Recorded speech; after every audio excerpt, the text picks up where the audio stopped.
Listener supported. WNYC Studios.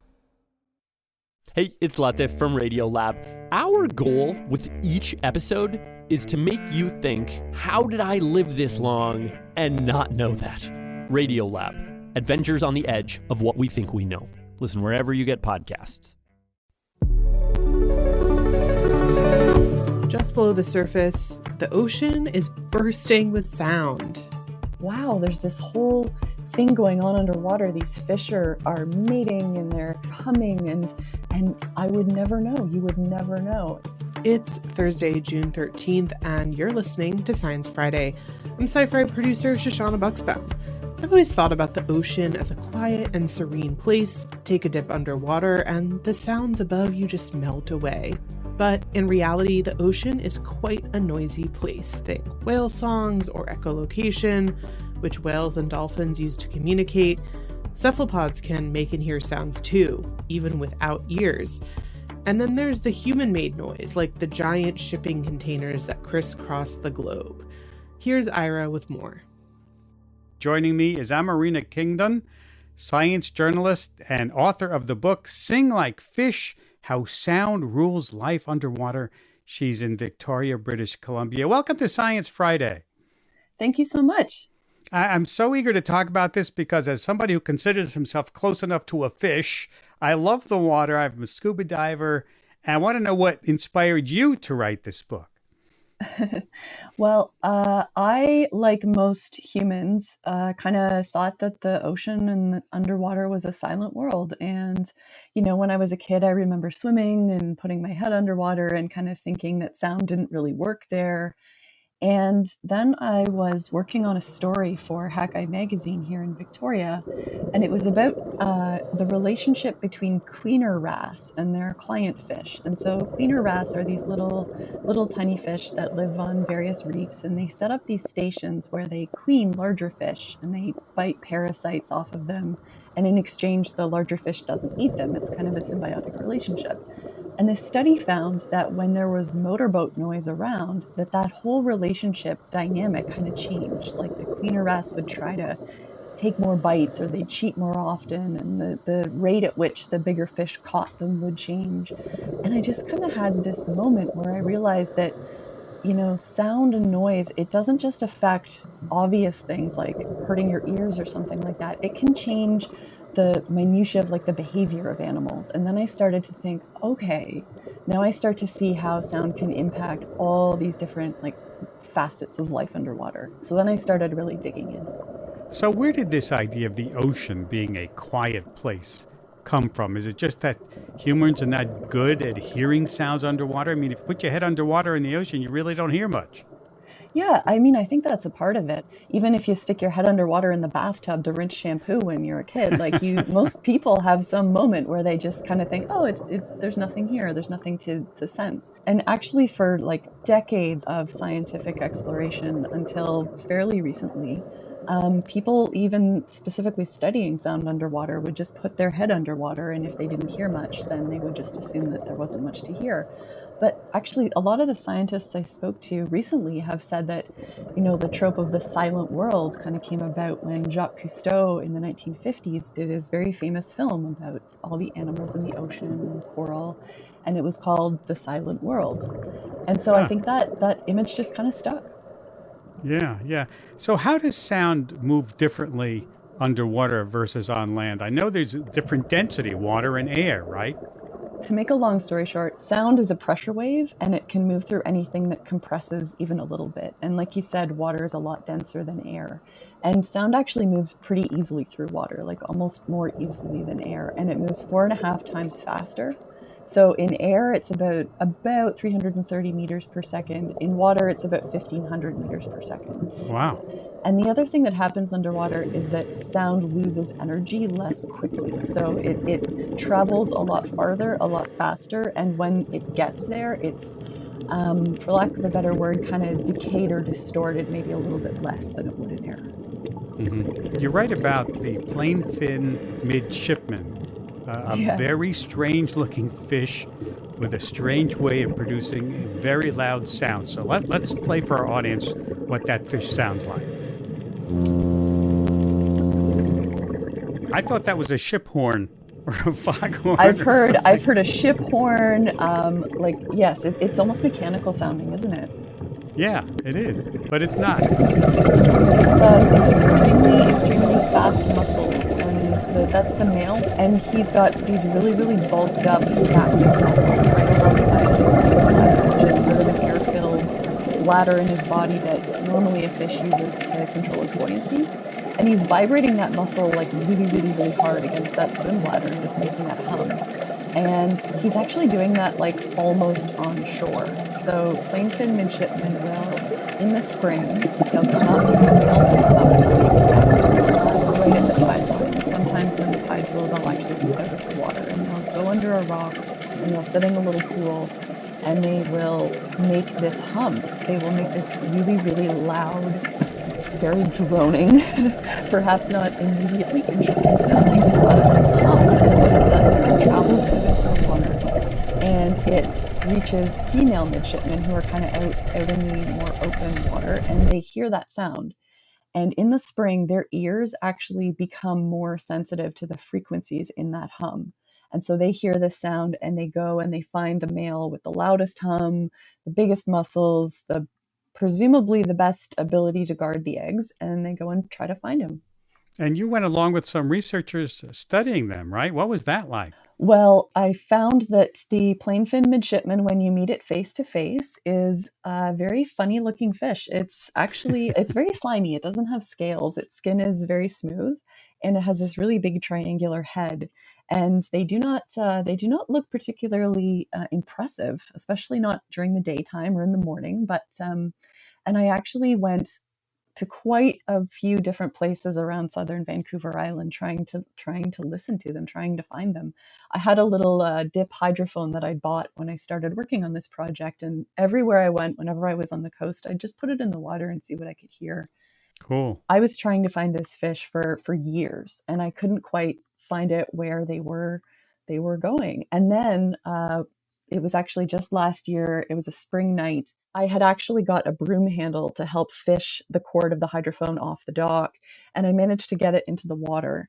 And as soon as it plunked into the water, I could hear this hum. It was really loud in my headphones. And as soon as I pulled the hydrophone back out of the water, it vanished. I couldn't hear it above the water at all. And I was looking around, and there was sailboats moored, and there was a little town over there, and some condos.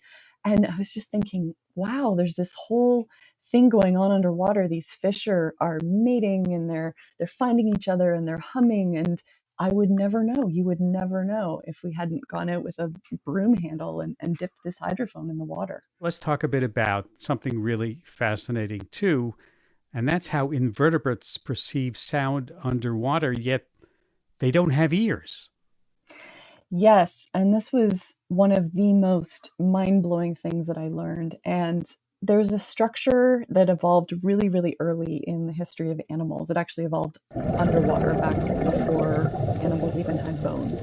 And it's a hair cell. And essentially that is, at its simplest description, a cell that has a little protrusion on it called a hair. And when that hair bends or is bent by something, it fires a signal into an attached neuron. And so that is the basis. It's kind of like a transducer. It transduces a mechanical force into an electric signal. If you remember, sound is a pressure wave, and so it's actually moving the molecules. So whenever you have a hair cell, you have at least the potential for detecting a sound.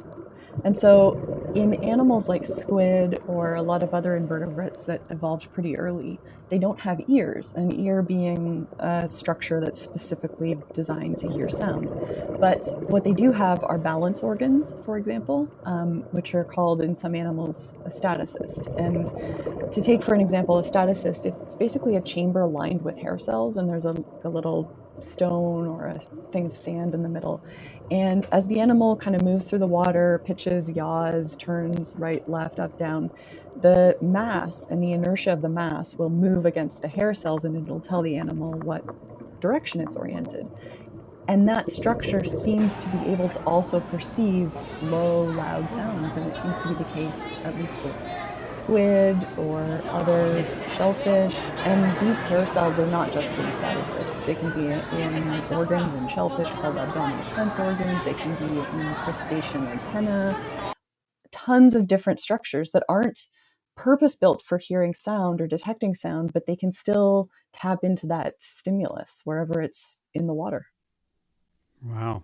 You start off the book shadowing researchers who are studying kelp forests. I'm particularly fond of kelp forests because we're growing kelp right here in Long Island Sound where I live. What a fascinating way to start the book. How does kelp affect how sound travels underwater?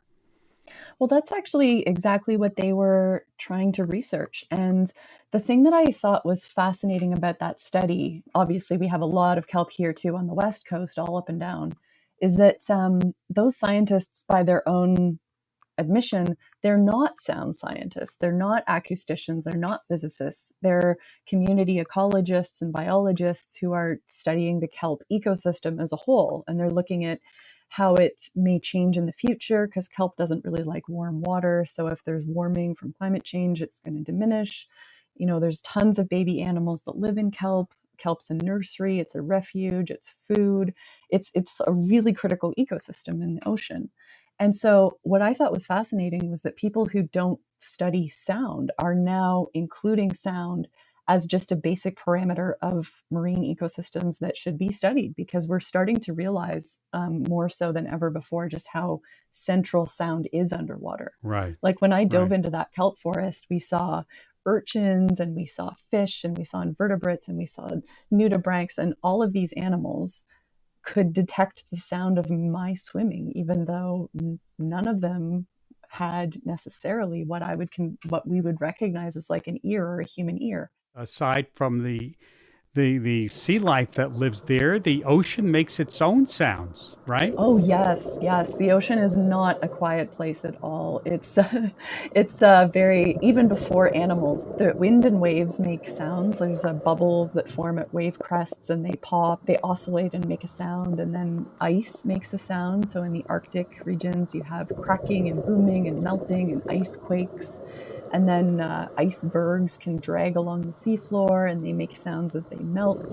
And there's also mudslides, there's earthquakes. An earthquake can often be picked up hundreds and hundreds of kilometers away. How about rain? Rain makes a sound, yeah. And you can actually tell, if you listen very carefully with the right instruments, you can tell the drop size from the sound underwater. You can track storms. Even snow makes a sound. I thought this was beautiful. Snow makes a sound. Snow makes a sound. A snowflake falling on water creates a kind of a double sound. It's like a plink when it falls, and then as it melts underwater, it creates this kind of high shrieking hiss noise, and it's very, very subtle. But and this was actually discovered completely randomly about 100 kilometers north of me on a lake in 1985. One of the researchers was listening to rain and it turned into snow, and he just kept recording and discovered this sound that snow makes. So the ocean is absolutely full of noise. Support for Science Friday comes from the Rita Allen Foundation. More at ritaallen.org. And if we make some of that noise, we humans, don't we?